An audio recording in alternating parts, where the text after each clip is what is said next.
जी बात बड़ी वाज़ेह है। अभी जो आपने पहले कहा ना कि मुसव्वदा असल फाइनल कोई नहीं, और बात यही हकीकत है। बड़ा इंटेलिजेंटली चीज़ों को क्राफ्ट किया जा रहा है। पहले तो अपना काँटा फेंका जा रहा है कि किस तरह से पाकिस्तान तहरीक-ए-इंसाफ भी आ जाए।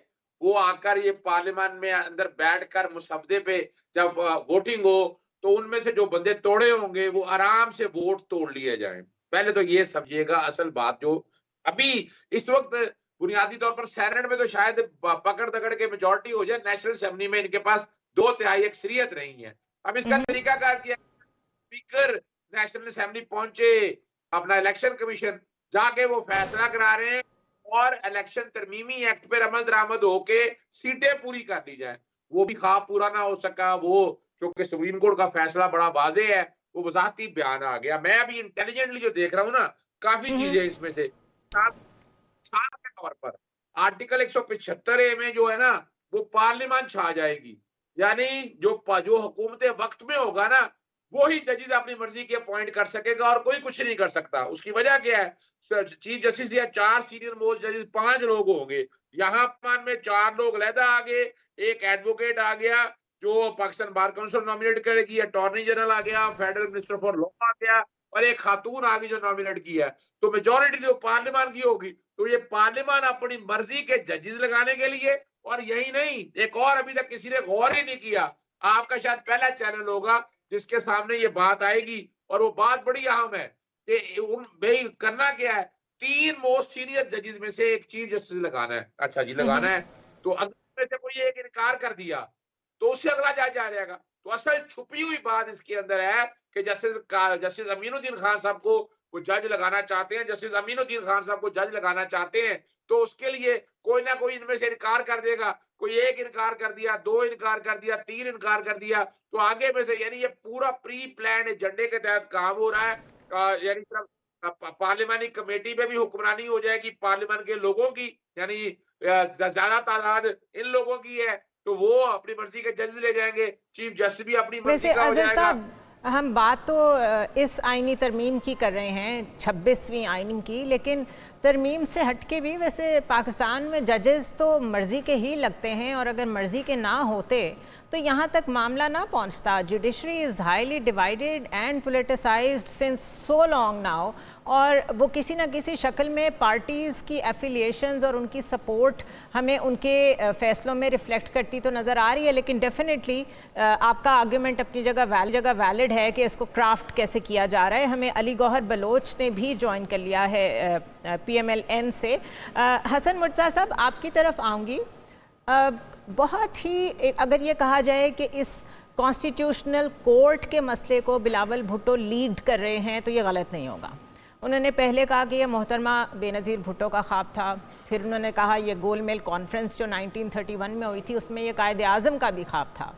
अगर वो इतने एडमेंट थे और इतने ड्रिवन थे कि मैंने इस ख्वाब को पूरा करना है, तो फिर वो आईनी बेंच पे क्यों आ गए हैं? फिर कोर्ट के ऊपर उनको पूरा स्टैंड लेना चाहिए, और फिर डिलिब्रेशन जितनी मर्जी लंबी हो, कोशिशें जितनी मर्जी लंबी हो, अगर ये एक ऐसी पोजीशन से स्टैंड लिया गया है जो कि बहुत ज़्यादा ग्राउंडेड है इनटू एन आइडियोलॉजी, तो फिर इसके ऊपर कॉम्प्रोमाइज़ क्यों कर रहे हैं? बहुत शुक्रिया जी। देखें, ये चीजें इस तरह नहीं होती कि उसमें कोई इस तरह का हो जी कि मैंने ये फैसला किया है तो मैंने इसमें लचक कोई नहीं है, और ये कोई इस तरह का भी नहीं है कि हम कोई अपनी आइडियोलॉजी पे कंप्रोमाइज कर रहे हैं।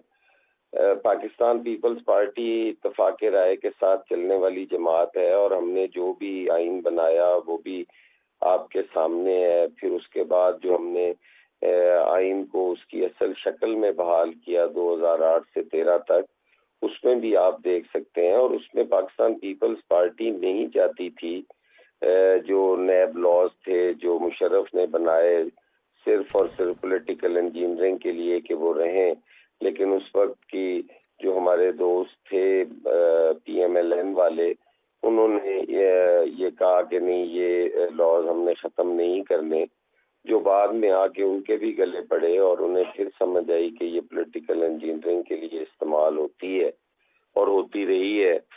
तो ये सारी चीज़ें हमारे सामने हैं। इसमें ये कहना लोग अपने अपने मैनिफेस्टो के साथ आके बैठते हैं जब भी कोई लेजिस्लेशन होती है, कोई आईनी तरमीम की बात होती है, तो तमाम लोग अपने नजरियात और मैनिफेस्टो के साथ आते हैं और फिर उस पे कंप्रोमाइज भी करने पड़ते हैं, उस पे लचक भी का मुजाहरा भी करना पड़ता है कि जो क्योंकि ये पॉलिटिकल स्पेस है ना, ये कोई हम किसी भी अल्लाह माफ करे कोई मोर्चे में तो नहीं बैठे हुए कि हम एक दूसरे के दुश्मन हैं। इन पॉलिटिकल स्पेस में इतनी ढकी छुपी डिलिब्रेशंस हो रही हैं, माफ कीजिएगा, मुसव्वदे पे मुसव्वदा आ रहा है, हमें भी सिर्फ लीक होता है तो पता चल जाता है कि शायद ये नई चीज़ है।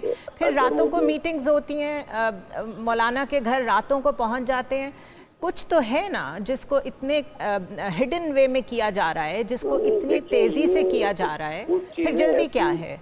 नहीं, कोई ना जल्दी हो रही है ना हिडन है, वो तमाम स्टेक होल्डर्स से डिस्कस होता है और उसमें हिडन तो तब हो ना कि बाहर आके किसी ने मीडिया से बात नहीं करनी, किसी ने वो सारे उसे मीडिया से शेयर भी कर रहे हैं। माफ कीजिएगा हसन साहब, वो मीडिया से बात करते हुए भी कहते हैं हम इतने कच्चे नहीं हैं कि आप हमें जैसा सवाल थ्रो करेंगे हम उसका जवाब दे देंगे। मैं ऑन अ लाइटर नोट आपको रिमाइंड करा रही हूँ, जो 2 रोज़ पहले रात को बिलावल भुट्टो ने और मौलाना ने बाहर खड़े होकर इकट्ठे उनकी रहायशगाह के प्रेस कॉन्फ्रेंस की, उसमें बहुत कोशिश की जर्नलिस्ट ने उनसे क्वेश्चन करने की, but they kept on saying कि हम इतनी आसानी से आपको कुछ नहीं बताएंगे। तो जब कुछ बता नहीं रहे तो फिर हिडन ही हुआ ना। आप देखें, कुछ चीजें ऐसी होती हैं जो कबल वक्त होती हैं, वो कहीं नहीं जा सकती, उस पे तमाम स्टेक होल्डर्स जो हैं उनके तहफ़्फ़ुज़ात होते हैं, वो देखने होते हैं। इस तरह किस तरह कह दिया जाए कोई भी चीज, तो बाकी कभी भी चले अली गौहर बलोच साहब नून लीग से, उनको भी शामिल करते हैं गुफ्तगू में। गौहर साहब, सेम क्वेश्चन टू यू, अगर सब कुछ in the interest of public, in the interest of the constitution, in the interest of the institutions and parliament and this country हो रहा है, तो मुझे तो ये समझ नहीं आ रही कि अभी तक सब कुछ छुपा हुआ क्यों है। और छुपा हुआ है, ये आप लोग माने या ना माने, अभी तक जो हम लोग डिस्कशंस कर रहे हैं वो हाइपोथेटिकल है।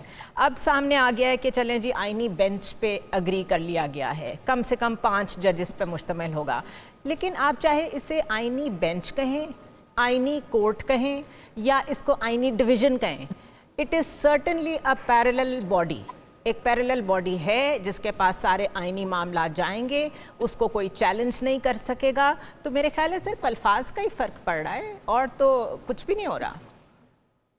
बिस्मिल्लाहिर्रहमानिर्रहीम।